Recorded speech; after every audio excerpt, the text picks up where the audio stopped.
क्या हाल है मेरे आप सभी के। स्वागत है आप सभी का यथार्थ दर्पण के इस ऑनलाइन मंच पर। मेरा नाम है आकिफ़ सैफ़ी। यूजीसी नेट की कक्षाओं में आप सभी का फिर से स्वागत है, अभिनंदन है। हमने आप सभी के लिए ये यूजीसी नेट की कक्षाएं पुनः प्रारंभ कर दी हैं।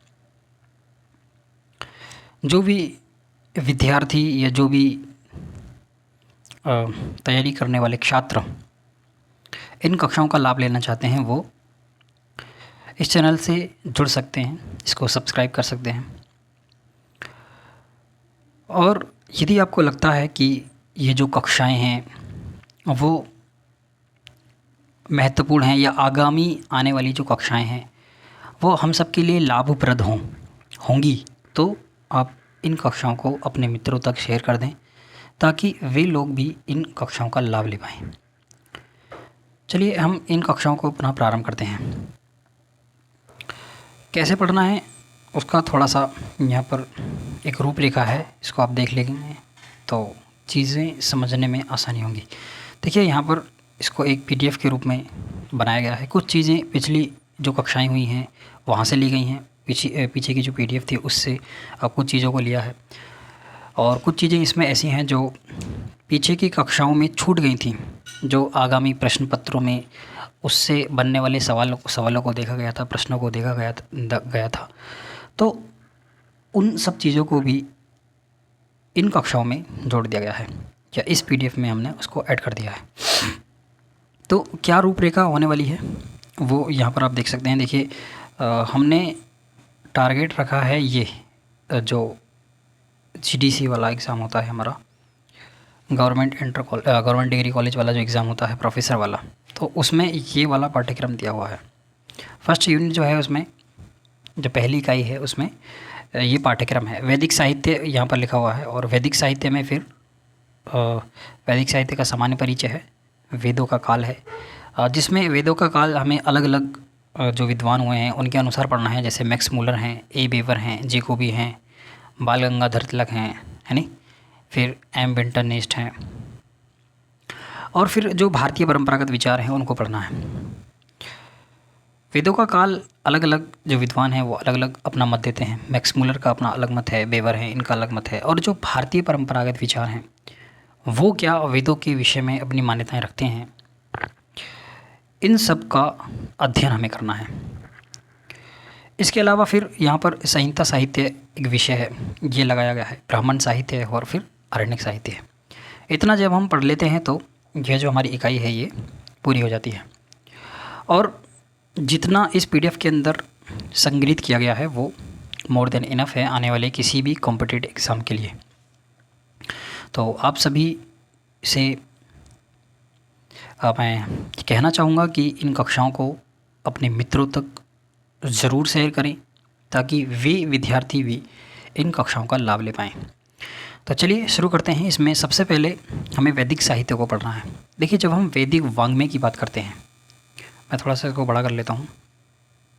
देखिए जब हम वैदिक वाङ्मय की बात करते हैं तो वैदिक वाङ्मय को हम दो प्रकार से यहाँ पर बांट सकते हैं।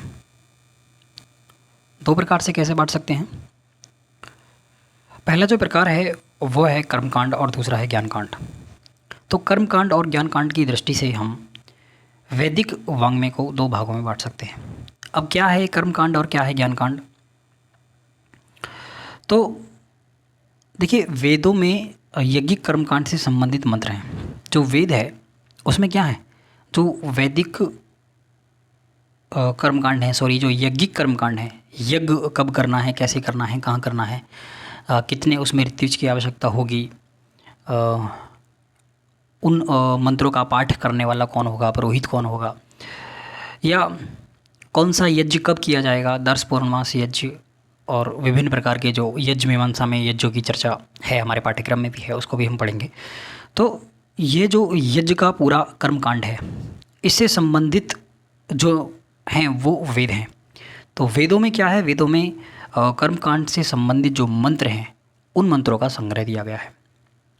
और जो ब्राह्मण ग्रंथ दिए हैं उन ब्राह्मण ग्रंथों में उन मंत्रों की विस्तृत व्याख्या हमें देखने के लिए मिलती है।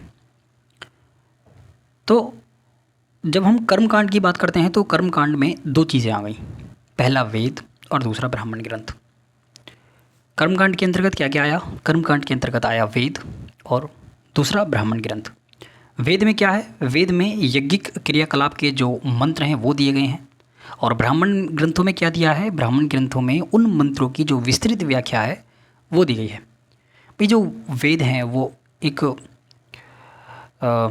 वैदिक भाषा में है, और जो वेदों की भाषा है वो जो सामान्य मनुष्य हैं उनको समझ में नहीं आती है। तो उसके लिए बहुत सारे रास्ते हमारे जो ऋषि मुनि हैं उन्होंने बना दिए हैं। तो ब्राह्मण ग्रंथ हैं, फिर इसके अलावा फिर जब वेदांग की बात करते हैं, वेदांग में 6 वेदांगों की वहाँ पर चर्चा होती है, यानी शिक्षा है, व्याकरण है, छंद है, निरुक्त है, ज्योतिष है। तो ये जो 6 प्रकार के क्या हैं वेदांग हैं, ये सब हमें वेदों को समझने के लिए ही बनाए गए हैं। ठीक है। दूसरा जो हमने भाग इसका किया है वो क्या है? ज्ञान कांड। ज्ञान कांड के अंतर्गत दो चीज़ें मुख्य रूप से यहाँ पर रखी गई हैं। पहली है आरण्यक ग्रंथ और दूसरी है उपनिषद। देखिए, जब हम ज्ञान की बात करते हैं तो हमें उपनिषद और आरण्यक जैसे ग्रंथों की आवश्यकता होती है।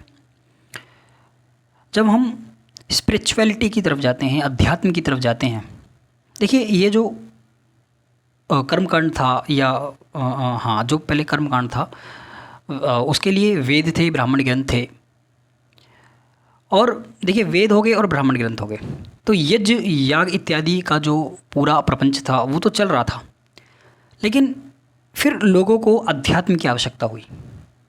अब अध्यात्म की पूर्ति करते हैं ये दोनों ग्रंथ। कौन कौन से हैं? इनके अंतर्गत आते हैं, अभी मैंने आपको बताया, आरण्यक ग्रंथ और उपनिषद।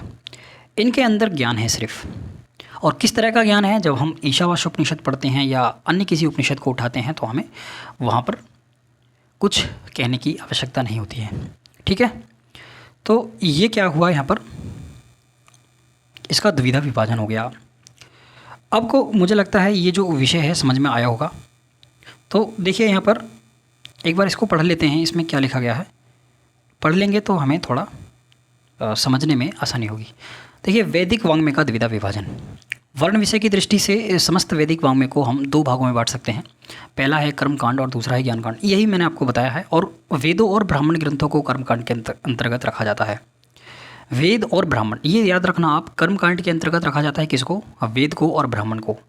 कर्मकांड होता क्या है ये मैंने आपको बता दिया है। कर्मकांड का मतलब है कि जो वैदिक यज्ञ है उस यज्ञ में कितने ऋत्विज चाहिए, कैसे यज्ञ की प्रक्रिया को संपन्न किया जाएगा, होता कौन होगा, अध्वर्यु कौन होगा, उद्गाता कौन होगा, ब्रह्मा कौन होगा, या वेद में किस प्रकार के मंत्रों का प्रयोग किया जाएगा, कौन से यज्ञ में किस प्रकार के मंत्रों का उच्चारण किया जाएगा, यानी यज्ञ के लिए क्या क्या आवश्यक सामग्री हमें चाहिए होती है। ये सारा का सारा जो विषय है वो कर्मकांड का है। तो इसके लिए दो ग्रंथ इन्होंने बता दिए हैं। वो कौन कौन से हैं? पहला है वेद, जिसमें हम 4 वेदों का विभाजन करते हैं, नीचे इसका विभाजन आएगा। तो 4 वेद हैं, और फिर उसके बाद क्या हैं? ब्राह्मण ग्रंथ हैं। और वेदों के विषय में अभी बताया भी गया है कि जो वेद हैं, एक मिनट रुकना ज़रा।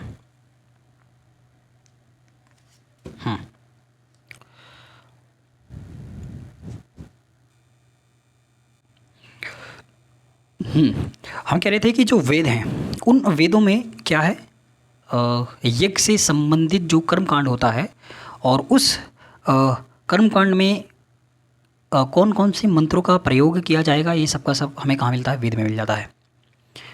और जब हमें मंत्रों का एक संग्रह मिल गया, अब मंत्रों की जो व्याख्या है उस व्याख्या को करते हैं हमारे ब्राह्मण ग्रंथ। ठीक है। तो वेदों के मंत्रों की विस्तृत व्याख्या हमें ब्राह्मण ग्रंथों में मिलेगी, और जो वैदिक मंत्रों का संग्रह है वो हमें वेदों में मिल जाएगा। तो दोनों ही चीज़ें हमें यज्ञ के लिए आवश्यक होती हैं, क्योंकि पहले के समय में यज्ञ को बहुत ही महत्वपूर्ण स्थान दिया जाता था। जब हम आगे पढ़ेंगे इंद्र सूक्त, वर्ण सूक्त इत्यादि, तो वहाँ पर हमें यज्ञ की जो महिमा है उसके विषय में ज्ञात होगा। तो चलिए यहाँ पर देखते हैं, इसमें कहा गया है कि जो वैदिक वांग में है उसको 2 भागों में बांटा है इन्होंने, कर्मकांड और ज्ञानकांड। वेदों और ब्राह्मण ग्रंथों को कर्मकांड के अंतर्गत रखा।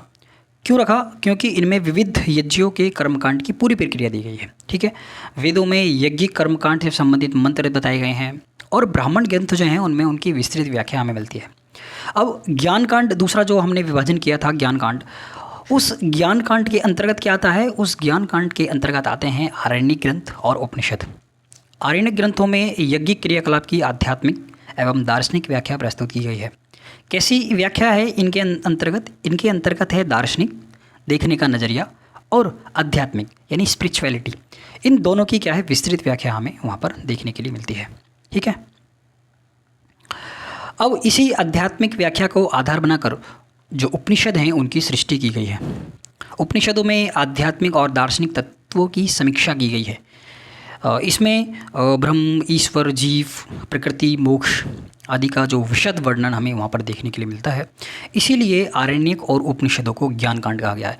मुझे लगता है दोनों ही जो विषय हैं वो आपको अच्छे प्रकार से समझ में आए होंगे। ठीक है, अब चलिए इसको थोड़ा सा और विस्तार देते हैं। अब यहाँ पर देखते हैं वैदिक साहित्य का द्विधा विभाजन, वैदिक साहित्य का विभाजन। देखिए, जब हम वैदिक साहित्य की बात करते हैं तो वैदिक साहित्य को हम सुविधा की दृष्टि से 4 भागों में बांट सकते हैं। पहला है वेद, या जिसको संहिता भी कहा गया है। दूसरा है ब्राह्मण ग्रंथ, तीसरा है आरण्यक ग्रंथ और चौथा है उपनिषद। ठीक है, इस प्रकार से हम पूरे वैदिक साहित्य को 4 भागों में बांट सकते हैं। जब हम इस साहित्य को 4 भागों में बांट लेते हैं तो अध्ययन जो है वो हमारा सरल हो जाता है। ठीक है, अब एक एक करके इन विषय को समझते हैं। देखिए, मैं थोड़ा सा इसको कुछ ड्रॉ करके आपको बताता हूँ। देखिए, जब हम साहित्य को बांट रहे थे, एक मिनट, जब हम किसको बांट रहे थे? साहित्य को। तो साहित्य को हमने, साहित्य कौन सा? वैदिक साहित्य। कौन सा साहित्य? वैदिक साहित्य। तो जब हम वैदिक साहित्य को बांट रहे थे तो 2 भागों में बांटा, 2 में नहीं, इसको हम 4 भागों में बांट रहे हैं। ऊपर लिखा हुआ भी नहीं है। वैदिक साहित्य को सुविधा की दृष्टि से 4 भागों में बांटा जा सकता है। पहला जो भाग हमने किया वो किया वेद, जिसके अंतर्गत 4 वेद आते हैं। इसको हम संहिता भी कह सकते हैं। और इसके अंतर्गत 4 वेद आते हैं। पहला है ऋग्वेद, दूसरा है यजुर्वेद, ठीक है, और तीसरा है सामवेद, और चौथा है अथर्ववेद। ठीक है, चौथा कौन सा वेद है? अथर्ववेद।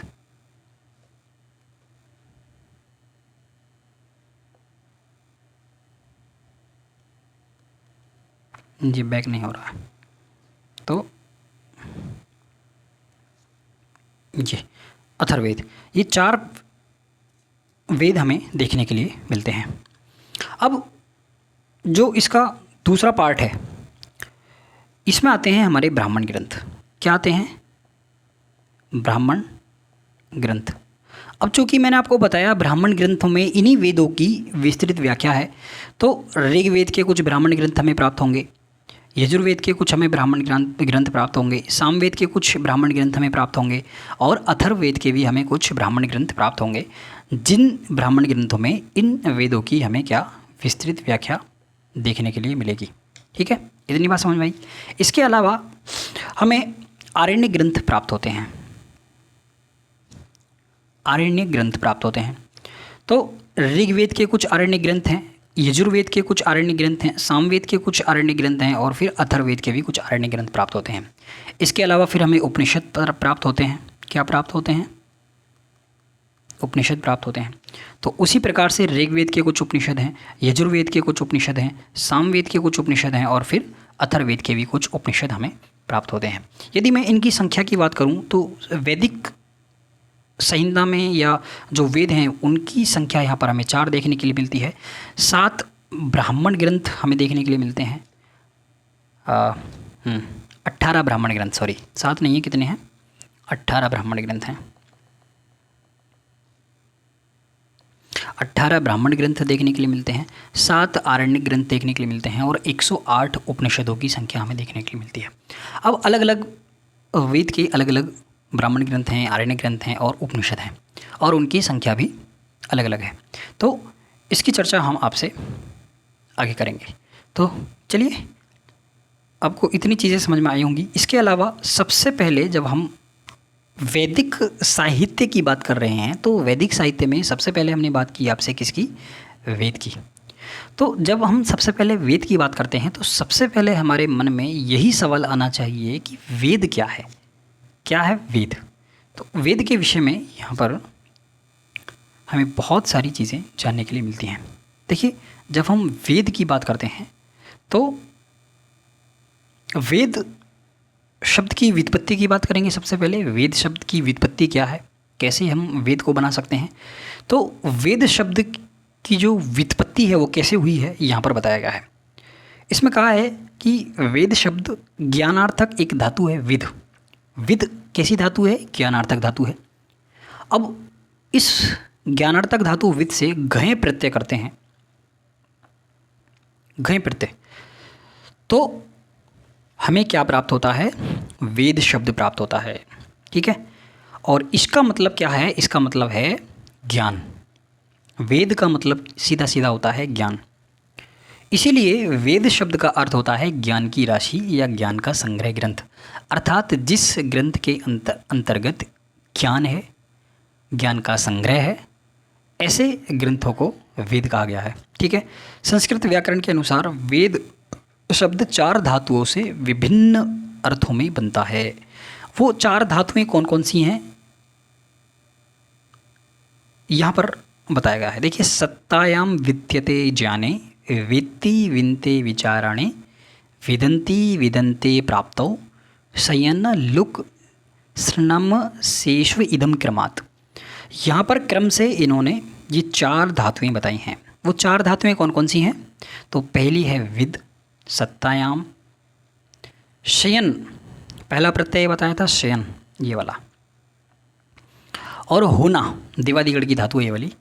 फिर विद धातु से ज्ञाने, ज्ञान अर्थ में, सत्तायाम अगर हमें अर्थ लेना है तो शयन प्रत्यय करना होगा। यदि हम विद धातु का ज्ञान अर्थ लेना चाहते हैं तो शप प्रत्यय हमें करना पड़ेगा। कौन सा प्रत्यय? शप प्रत्यय करना पड़ेगा। और शप लुक, शप लुक, और इसका जो अर्थ होगा वो जानना, इसका अर्थ होगा, और ये अदादिगढ़ की धातु में होगा। विद शब्द से विचारणे, ऐसा यदि हमें अर्थ लेना है तो इससे श्रम प्रत्यय करना होगा, ये वाला। देखिए, ये जो था शप, और ये शप बाद में आया है मेरे हिसाब से, लेकिन वास्तव में जो प्रत्यय लगा है वो लुक प्रत्यय लगा है, ये वाला, ये लुक प्रत्यय है। और ये जो शप है ये लुक प्रत्यय लगने के बाद आ गया है। जैसे कर्तरी शप से यहाँ पर आया होगा, कर्तरी शप से शायद, हाँ, कर्तरी शप से ही आया होगा ये वाला। तो प्रक्रिया इसकी देखते हैं बाद में, कभी विचार करेंगे उस पर। तो यहाँ पर ये क्या है? लुक एक प्रत्यय ये हो गया हमारा। कितने प्रत्यय हो गए? देखिए, शयन एक प्रत्यय ये हुआ, ये वाला शयन प्रत्यय। दूसरा लुक प्रत्यय ये वाला हुआ हमारा।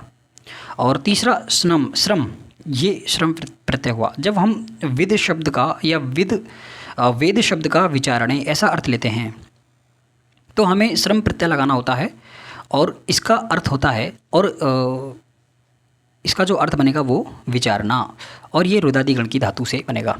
अब विद शब्द से जब हम लाभे इस प्रकार का अर्थ लेना चाहते हैं, है नी, तो हमें कौन सा प्रत्यय लगाना पड़ेगा? श, ये वाला श।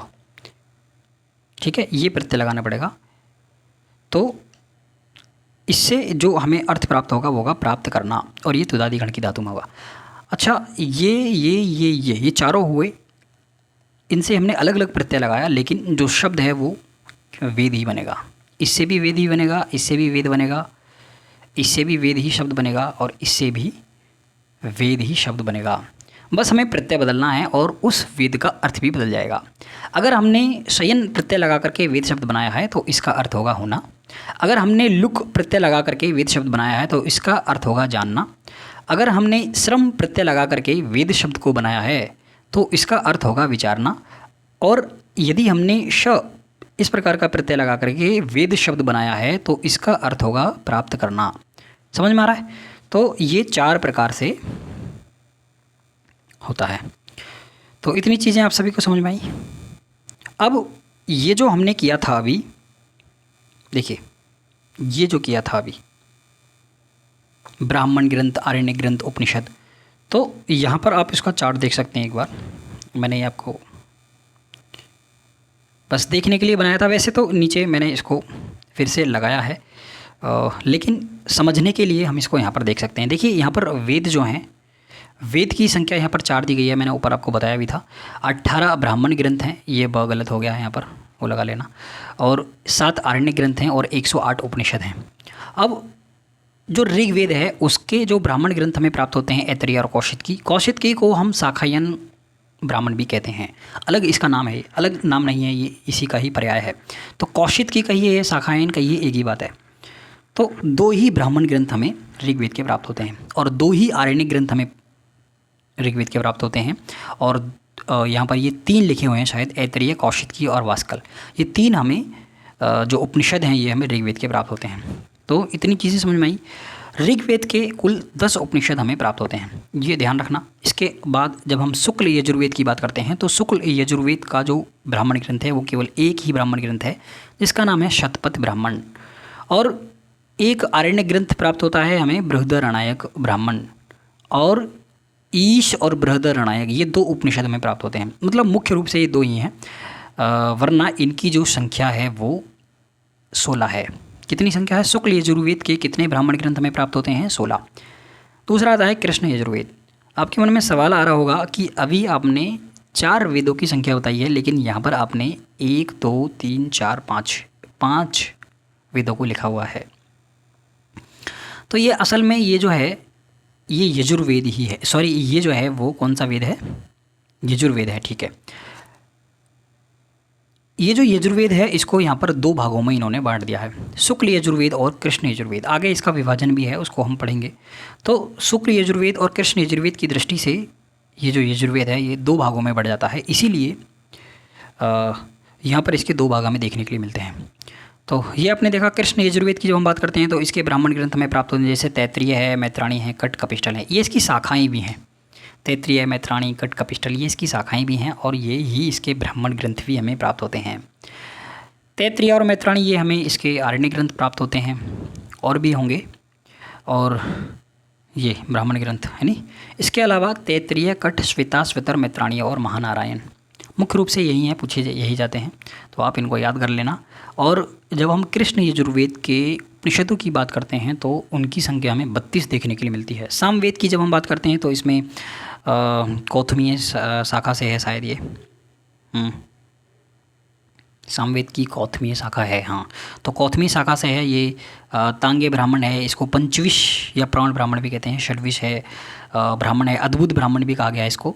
सामविधान है, आर्षि है, मंत्र, इसको उपनिषद भी कहते हैं, देवताध्याय है, वंश है, संहितोपनिषद है, जैमिनी है, जैमिनी आर्षि इसको कहते हैं, जैमिनी तलवकार है नहीं। तो जैमिनी उपनिषद ब्राह्मण, ये इस प्रकार से आपको याद भी करना है। और याद करने का नीचे मैंने तरीका भी बताया है किस प्रकार से हम इन विषयों को याद कर सकते हैं।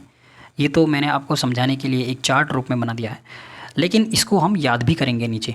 तो याद करने का क्या तरीका होने वाला है हम बात करेंगे। अब देखिए सामवेद जो है, यदि हम इसके आरण्य ग्रंथ की बात करते हैं तो छांदोग्य और जैमिनी, या इसको तलबकार भी कहा गया है।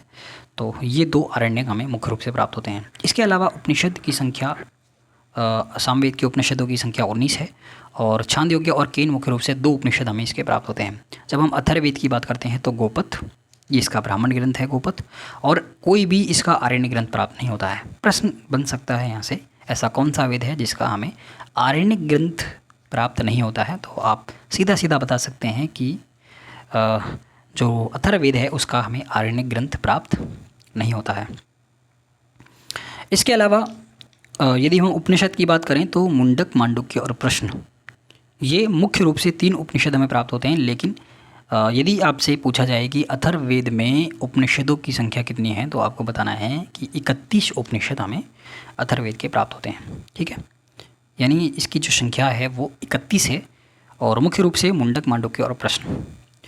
तो प्रश्न जो आता है वो इन्हीं, ये जो मैंने स्क्रीन पर लिखे हुए हैं इन्हीं से प्रश्न आएगा, इनसे बाहर आपका प्रश्न नहीं आएगा।